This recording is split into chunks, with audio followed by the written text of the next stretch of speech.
They're just not going to engage with it. And why the hell would they? Now, Arsenal they had a hard start to the season. One, there's some very difficult fixtures away from home. They had some setbacks. Some of them red cards, some of them of their own doing. They had a bit of bad luck in games as well as everybody else does, but it sort of felt as though everything had kind of gone wrong at the same time for Arsenal. And I remember a month ago, a lot of people talking about Arsenal's season already being over, Arsenal's campaign already being done, Arsenal having to try and salvage something with cups. And you fast forward a few short weeks, and there you see Arsenal sitting second in the Premier League. Yes, they're 6 points off top, but there is a long, long way to go. The response from this Arsenal team since the return of football has been excellent. That is now 13 goals in the 3 games, 3 victories, 6 points in the Premier League, 3 points in the Champions League. And they're not just starting to, they've done it 3 games running. The football, the brilliant Arsenal football that we saw at the beginning of, towards the end, of the 21-22 season. What we saw throughout the majority of the campaign 2 years ago when they became title contenders, where I coined the phrase, which has gone on to be, whether people like it or not, something that I see most YouTubers do now, scary. Arsenal looked a scary outfit from my perspective at that point. And for large parts at the beginning of the season, that had been missing from this Arsenal team. It was a bit too pragmatic. It was a little bit too safe. It was just a little too safe from Mikel Arteta. What we are now seeing is Arsenal back at its absolute best. And I think Odegaard coming back from injury plays a part. But I also believe that it's a number of other players finding form again. Trossard was having a really poor time a few weeks back. He is playing exceedingly well again. Kai Havertz scoring goals, and we'll get onto him later. Bukayo Saka flying, the defensive line being fixed. I know he was missing today, but Thomas Partey's been amazing in recent weeks. Rice looking more like himself in the last 3 games after a really slow start by his standards in the Premier League. So I kind of look at this situation and I think to myself that Arsenal are in a position where they're starting to look like Arsenal again. And today was a great example. From minute 1, they pinned West Ham United back. They were moving the ball very quickly. The play was beautiful. And yes, the opening goal was from a set piece, but they got the set piece through brilliant play. You don't just get set pieces. You know, if you're not a good attacking team, you don't get a lot of set pieces. People don't seem to give Arsenal the credit for that. When it comes to Arsenal set pieces, they're ridiculous. I don't understand why people haven't worked out how to stop them yet. That's not a dig at Arsenal. That just shows you how amazing, how complex, and how innovative they are. That 2 years in to being amazing at set pieces, nobody has found a way to counter them. And there's always these variations. The other day in the Champions League, everybody went to the back post, but Gabriel stayed central. Today, everybody, including Gabriel, went to the back post. And I think it leaves teams wondering, well, what do we do here?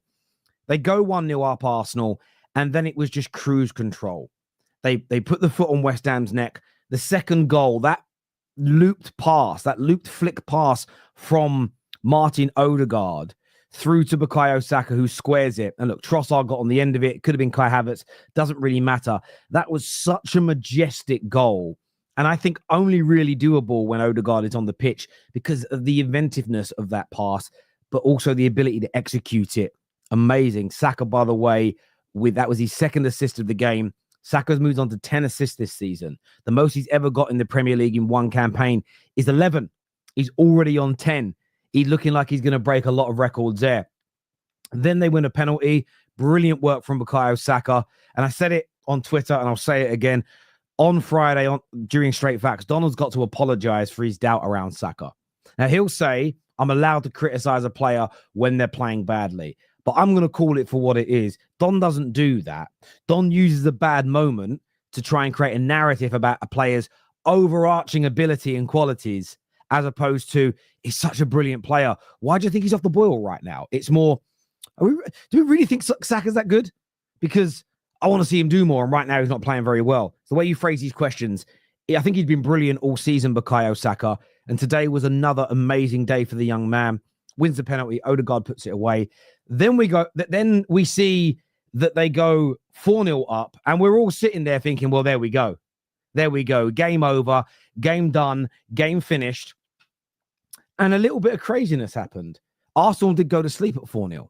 And by the way, the fourth goal, I thought that was the penalty. It wasn't. The fourth goal, the pass from Trossard to put Kai Havertz through was so amazing. Absolutely magnificent it was. He plays him through. Havertz puts it away. And I want to shout out Kai Havertz here. That is his 26th goal or assist in 49 Premier League games for Arsenal. It took him 91 games for Chelsea to get to the same number of goals and assists.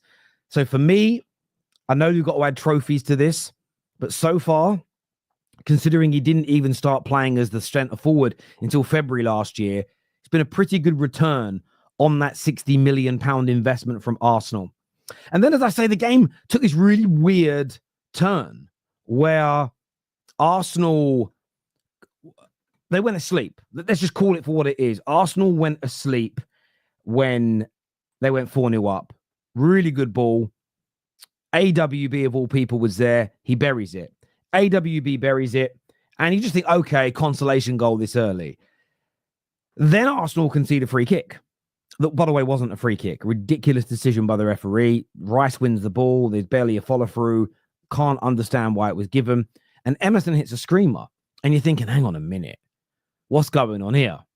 But then Arsenal demonstrated their class. They got back hold of the ball in that first half, maintained control, worked a good move, got a corner. From the corner, Fabianski punches Gabriel in the face. There may have been an ever so slight contact on the ball beforehand, but I'm glad to see a goalkeeper punished for that. Again, to show I'm keeping the same consistency. I said last season, Onana got away with one and conceded the penalty from one like that last season. I said both were penalties. My consistency is there. Rightful penalty. Bukayo Saka buries it. Not a great penalty, but he puts it away. 5-2.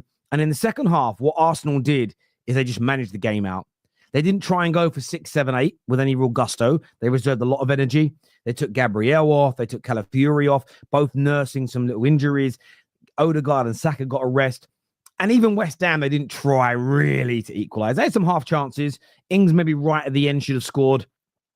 But they weren't trying to score too badly, because I think in their minds, it was very much a case of, if we go for this, if we try to get back into this game, Arsenal will pick us off on the counter, and we'd rather lick our wounds and pick this up another day.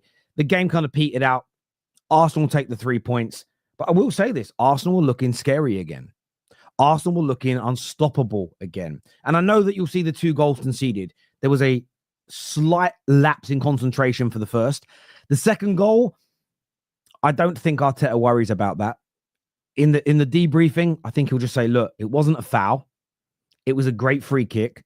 Nothing can be done about it. The first goal, he'll definitely be ripping into those players about. There's no doubt about it whatsoever. But they maintain control after that. Even when the 5 substitutions were made, Arsenal was still the better side. They go on to the Man United game now, which, of course, I'm dreading. I really wish my club was playing the Arsenal team of 4 weeks ago, not this quality side we see now. But as I said at the top, Arsenal were finding their feet again. The form is coming back. The goals are there. I mentioned already the set pieces. The set piece conversation is dead. Of course, they've got to score other goals, and they did today.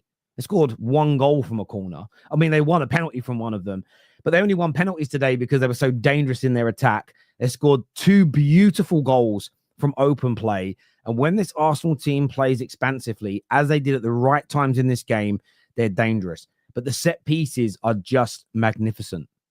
We can't overlook them. Do you know, like direct free kicks at the edge of the box? Clubs on average score 4 or 5 a season max. On average over 30 years. Arsenal are what? It's set pieces. They're scoring what? 19, 20 a season? It's unprecedented.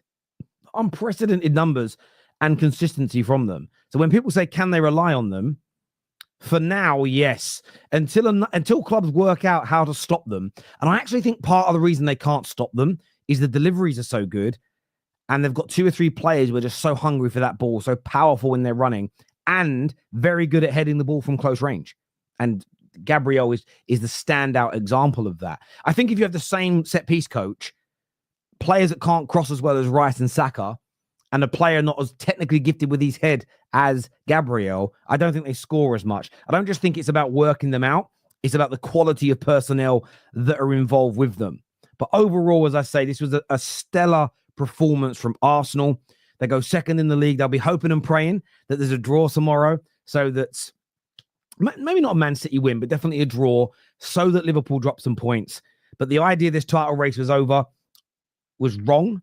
I think all the Gooners, and I'm mentioning the likes of Brandon and people that come on the terrace and said, Terry, I don't know where the next good performance comes from. I don't know if we can turn it around. I don't know if this team can play good football again under Mikel Arteta. I think this just goes to prove that you were in a bad period. I felt you're always going to come out the other end of this, Arsenal, playing some really good football. There's a long way to go in terms of winning the league, but anybody that was writing their season off 4 weeks ago, 5 weeks ago, I think you really got to come back with your tail between your legs and maybe, just maybe, make a statement and just say, do you know what? The next time we have a rough patch, which is normal for teams, criticize what's going on the pitch, maybe without the overarching statements that the team's dead, this player's dead, the manager's dead. Because I just think that those conversations are done now. Whether or not you think they'll get over the line to win a trophy, that's a separate conversation. And as I said all along, anyone who's never been a fan of this Arsenal team or never been a fan of Arteta, I get in those bad moments while you let it out. But the people that kind of, not flip-flop, but 1 minute, I think we can do this. 2 minutes later, I don't know how we're going to score goals. This is the worst team I've ever seen. I want them all sacked. It's like, bro, I think you've got to calm down a little bit there.